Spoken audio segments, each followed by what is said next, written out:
श्री गणेशाय नमः।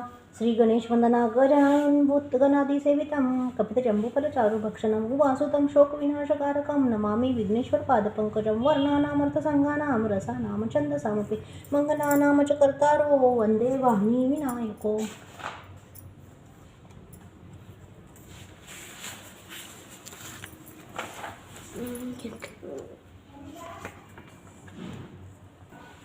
प्रार्थना। यं ब्रह्मा वरुणेन्द्र रुद्रमरुता स्तुवन्ति दिव्यैस्तवे वेदे साङ्गपदक्रमोपनिषदैर्गायत्रीयं सामगा ध्यानावासित तद्गतेन मनसा पश्यन्ति यं योगिनो यस्यान्तं न विदुः सुरासुरगणा। देवाय तस्मै नमः। श्रीमच्चन्दनचर्चितजलपु शुक्लाम्बरा मलालङ्कृतकुण्डला प्रविलसन्मुक्तावली शोभिता सर्वज्ञाननिधान पुस्तकधरा रुद्राक्षमालाधरा वाग्देवी वदनाम्बुजे वसतु मे त्रैलोक्यमाताचिनं मुखं करोति वाचालं पङ्गुलं लङ्घयते गिरिं यत्कृपं तमहं वन्दे परमानन्दं माधवं। नमो भगवते तस्मै व्यासायामित तेजसे यस्य प्रसादात् वक्ष्यामि नारायण कथामिमां। नारायणं नमस्कृत्यं नर चैव नरोत्तमं देवी सरस्वती व्यासं ततो जयमुदीरयेत्। जय माता स्वस्थानी देवी की जय। श्री स्वस्थानी माता जी का स्वरूप। सुवर्णवर्ण दीप्ताभां त्रिनेत्रां कमलासनं सिंहासन समासीनां सर्वालंकारभूषितां निरस्वरधरा वामे दक्षिणे वरदां शुभां खड्गचर्मधरा चोर्ध्वं वाम दक्षिण्योक्रमां चतुर्भुजां च मा तत्र पूजयत् ऋषिकेतु नाम। एवं ध्यात्वा महादेवी स्वस्थानी जगदीश्वरम्।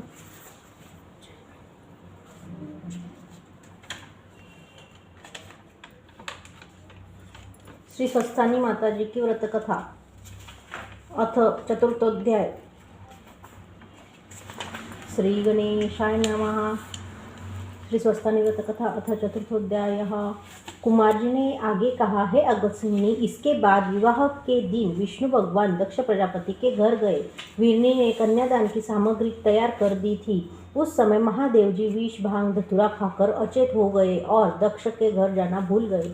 विष्णु भगवान को वह चिंता होने लगी और मन में विचार करने लगे कि कन्यादान का समय हो गया है। मेरे दान देने से पहले महादेव जी को यहाँ पहुँच जाना चाहिए था। अब क्या करूँ? इसी तर्क वितर्क में वे डूबे हुए थे। तभी अचानक महादेव जी को ध्यान आया कि कन्यादान का दिन आज है। विष्णु वहाँ पर पहुँच गए होंगे। लग्न की बेला बीती जा रही है, इसलिए झटपट बूढ़े सन्यासी का रूप धारण करके दक्ष प्रजापति के आंगन में पहुँच गए। उधर दक्ष प्रजापति सती देवी और वीरनी को लगा कि कोई बूढ़ा सन्यासी कमंडल में जल भरकर भिक्षा मांगने आया है। उस बूढ़े सन्यासी ने जोर से बोला, हे विष्णु, हे दक्ष प्रजापति, पहले मुझे भिक्षा दो, बाद में कन्यादान लेना और देना, नहीं तो मैं श्राप दे दूंगा।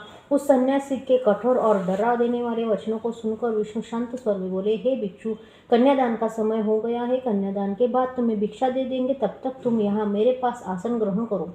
यह सुनकर सन्यासी रूपी महादेव जी विष्णु भगवान जी के पास बैठ गए। तब दक्ष प्रजापति ने सती देवी का हाथ विष्णु के हाथ में देने के लिए उठाया तो विष्णु ने अपनी माया से सन्यासी रूपी महादेव जी के हाथ में सती का हाथ दे दिया। उनके इस व्यवहार से दुखी होकर दक्ष प्रजापति कहने लगे, हे विष्णु, तुम कपटी हो, तुम धूर्त हो। तुमने हमारी आंखों में भ्रम का पर्दा डालकर लता जैसे शरीर वाली मेरी बेटी को वृद्ध सन्यासी के हाथ में दे दिया। यह तो अनर्थ हो गया। उसकी तरफ ध्यान दिए बिना विष्णु भगवान इशारे से महादेव जी से विदा लेकर वैकुंठ को चले गए। विष्णु जी के जाने के बाद दक्ष प्रजापति ने सती देवी से कहा, हे पुत्री, पापी विष्णु की वजह से तुम्हारे ये हालत हुई है और तुम्हें बूढ़े सन्यासी पति मिला है। अब हम तुम्हें नहीं रख सकते, अब इनके साथ जाओ। पिताजी के ऐसे वचन सुनने के बाद सती का मन बहुत दुखी हुआ, लेकिन फिर उसने सोचा कि मेरे कर्म में यही लिखा था। अब बुद्धिमत्ता इसी में है कि अपने मन को मनाया जाए। मेरे माता पिता के द्वारा चुना गया मेरा पति यही है, अतः इसको ही अब ईश्वर के रूप में मानना है। सन्यासी रूप महादेव जी सती से बोले, हे सती, अब यहाँ रुकने का हमारा कोई औचित्य नहीं है, इसलिए हमें अपने घर चलना चाहिए। अतः तुम अपने माता पिताजी से विदा मांगो। तब सती ने माता पिताजी से जाने की आज्ञा मांगी। दक्ष प्रजापति ने बहुत धैर्यपूर्वक विदा होने की आज्ञा दी। तब सती ने माता पिताजी को प्रणाम किया और अपने पति के साथ चल पड़ी। आगे सती देवी चली, पीछे पीछे बूढ़े सन्यासी के रूप में महादेव जी चले। बहुत दूर जाने के बाद महादेव जी बोले, हे सुंदरी, तुम कभी घर के बाहर नहीं रही हो। सब तरह के सुखों में रही हो, कोमल शरीर के कारण चलने में भी मुश्किल हो रही होगी, अतः धीरे धीरे चलो। अपने स्वामी के ऐसे वचन सुनकर सती देवी बोली, हे स्वामी, मैं युवा हूँ, स्वस्थ हूँ, अतः मुझे इतनी थकान महसूस नहीं होगी। आप वृद्ध है, अतः आप धीरे धीरे चलना। इस प्रकार की अनेक प्रेम की बातें करते करते ये दाम्पत्य अपनी मंजिल की ओर बढ़ रहा था। चलते चलते वो दोनों कैलाश पर्वत के नजदीक पहुंच गए। सती देवी की परीक्षा लेने के लिए महादेव जी ने अपनी माया से वहां घास फूस झोपड़ी बना दी और वहां पहुंचने के बाद बोले, हे सती, हमारा घर यही है, तुम्हें भूख लगी होगी, अंदर जाकर खाने के लिए कुछ ढूंढो और खा लो। ऐसा बोलकर वो स्वयं भांग धतूरा खाकर आंगन में सो गए। सती देवी को ऐसी घास की झोपड़ी को देखकर अपने पिता दक्ष प्रजापति का महल याद आया और आंखों से आंसू आ गए और वह सोचने लगी कि क्या मेरे भाग्य में ऐसा ही लिखा था। फिर वो झाड़ू लेकर मकड़ी के जालों को साफ करने लगी और घर की सफाई करने लगी। स्वामी को जागने के बाद खाने को कुछ दूंगी, यह सोचकर यहाँ वहाँ खाने का सामान ढूंढा पर कुछ नहीं मिला। अतः संन्यास रूपी महादेव जी के पैरों के पास आकर बैठ गई। महादेव जी जानते हुए भी अनजान बने रहे और 4 दिन बाद उठे। जागने के बाद आंखें लाल करके बोलने लगे, हे पापिनी स्त्री, मुझे बाहर सोता हुआ छोड़कर स्वयं घर के भीतर सोती रही, मुझे कुछ खाने के लिए नहीं दिया और स्वयं अकेले खाती पीती रही, क्या खाया तुमने? यह सब पूछने लगे। तब सती देवी ने हंसते हुए कहा, हे स्वामी, आप निद्रा में मस्त सो रहे थे, मैंने आपको जगाना ठीक नहीं समझा, मैं भी सोई रही हूँ, मैं यहाँ आपके जागने का इंतजार में आपके पास बैठी हूँ। मैंने तो आपके भंडार में जो स्वादिष्ट भोजन थे वे सब खाए, अब आप बता दो आपको क्या खाना है। उस भोले चेहरे से इतने मीठे वचनों को सुनने के बाद महादेव जी को दया आ गई और बोले, हे प्रिय, हमारा घर यह नहीं है, जरा इस झोपड़ी के अंदर झाँक कर देखो।